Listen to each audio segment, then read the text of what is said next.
കടലിനോട് മല്ലിട്ട് അന്നന്നത്തെ അന്നത്തിന് പാടുപെടുന്നവർ കടൽ പിണങ്ങുന്ന കാലങ്ങളിൽ പണയം വെച്ചിരുന്ന ഭൂമിയാണിത്. അപ്പനപ്പൂപ്പന്മാരായി വാങ്ങിയ 4-5 സെന്റ് ഭൂമി മക്കളുടെ വിവാഹത്തിനായി റിസോർട്ടുകാർക്ക് വിറ്റവരുണ്ട്. കരമടച്ചു കഴിഞ്ഞിരുന്ന ഭൂമിയിൽ രാത്രി വന്ന് സമാധാനത്തോടെ കിടന്നുറങ്ങിയവരായിരുന്നു ഇവർ 2018 വരെ. പെട്ടെന്നൊരു ദിവസം ഇത് വഖഫ് ഭൂമി എന്ന വാദമുയരുന്നു.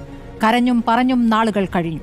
സമരഭൂമിയിൽ ആരെങ്കിലും പിന്തുണ നൽകുമോ എന്ന വഴിക്കണ്ണെറിഞ്ഞു നിൽക്കുന്നവരാണ്. പിന്തുണയുമായി വന്നവരിൽ പല ലക്ഷ്യങ്ങളുമുള്ളവരുണ്ട്. കരയിൽ അതിരിടാതെ കഴിഞ്ഞവരെ ഭിന്നിപ്പിക്കാൻ ശ്രമിക്കുന്നവരുണ്ട്. മുതലെടുപ്പുകാർ കാസിയും സംഘപരിവാറുമായി നിറഞ്ഞാടുന്നുണ്ട്. സങ്കീർണ നിയമപ്രശ്നങ്ങളിൽ ഫാറൂഖ് കോളേജ് ഒരു വശത്തും മറുവശത്ത് വഖഫ് ബോർഡുമാണ്. നമ്മളൊരു വിഷയം ഉന്നയിച്ച് സമരം ചെയ്യുമ്പോൾ ആ വിഷയം ശരിയായ വിഷയമാണെന്ന് തോന്നി നമുക്കിഷ്ടമില്ലാത്ത ആരെങ്കിലും സമരത്തെ പിന്തുണച്ച് വന്നാൽ പിന്നെ അത് അവരുടെ സമരമായി മാറും. അതൊന്ന് BMS സമരമാണ് എന്ന് പറയുന്നത് അവരെ അധിക്ഷേപിക്കുന്നതിന് തുല്യമാണ്. രണ്ടാമത്തെ BMS പിന്തുണയ്ക്കുന്നില്ലേ? BMS പിന്തുണച്ചാൽ എന്താന്നേ? BMS മാത്രമല്ല പിന്തുണയ്ക്കുന്നത്, കോൺഗ്രസ് പിന്തുണയ്ക്കുന്നുണ്ട്, ലീഗ് പിന്തുണയ്ക്കുന്നു. INTUC എന്താന്നേ? ചന്ദ്രശേഖരൻ എന്ന നേതാവ് എത്ര നല്ല നേതാവാണെന്ന് അന്വേഷിച്ചാൽ മതി. INTUC സ്മൃതി തള്ളി പറഞ്ഞോളൂ, ഞാൻ തള്ളി പറയില്ല. വേണ്ട,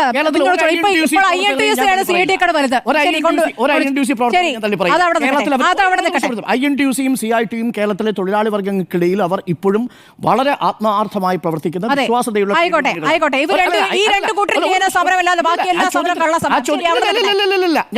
BMS എന്ന് പറയുന്ന ട്രേഡ് യൂണിയനെ സ്മൃതി അംഗീകരിച്ചോളൂ, പക്ഷെ അതിന്റെ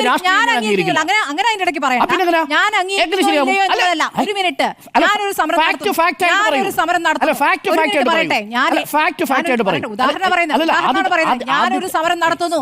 ഞാൻ എന്റെ വിഷയങ്ങൾ ഉന്നയിച്ച് സമരം അടിസ്ഥാന വിഷയങ്ങൾ ഉന്നയിച്ച് സമരം നടത്തുമ്പോൾ തോന്നുകയാണ് നിങ്ങളോട് വരണ്ടെന്ന് ഞാൻ പറയില്ല.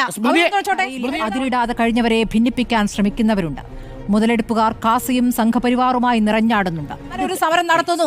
ഞാൻ എന്റെ വിഷയങ്ങൾ ഉന്നയിച്ച് സമരം അടിസ്ഥാന വിഷയങ്ങൾ ഉന്നയിച്ച് സമരം നടത്തുമ്പോൾ തോന്നുകയാണ് നിങ്ങളോട് വരണ്ടെന്ന് ഞാൻ പറയില്ല.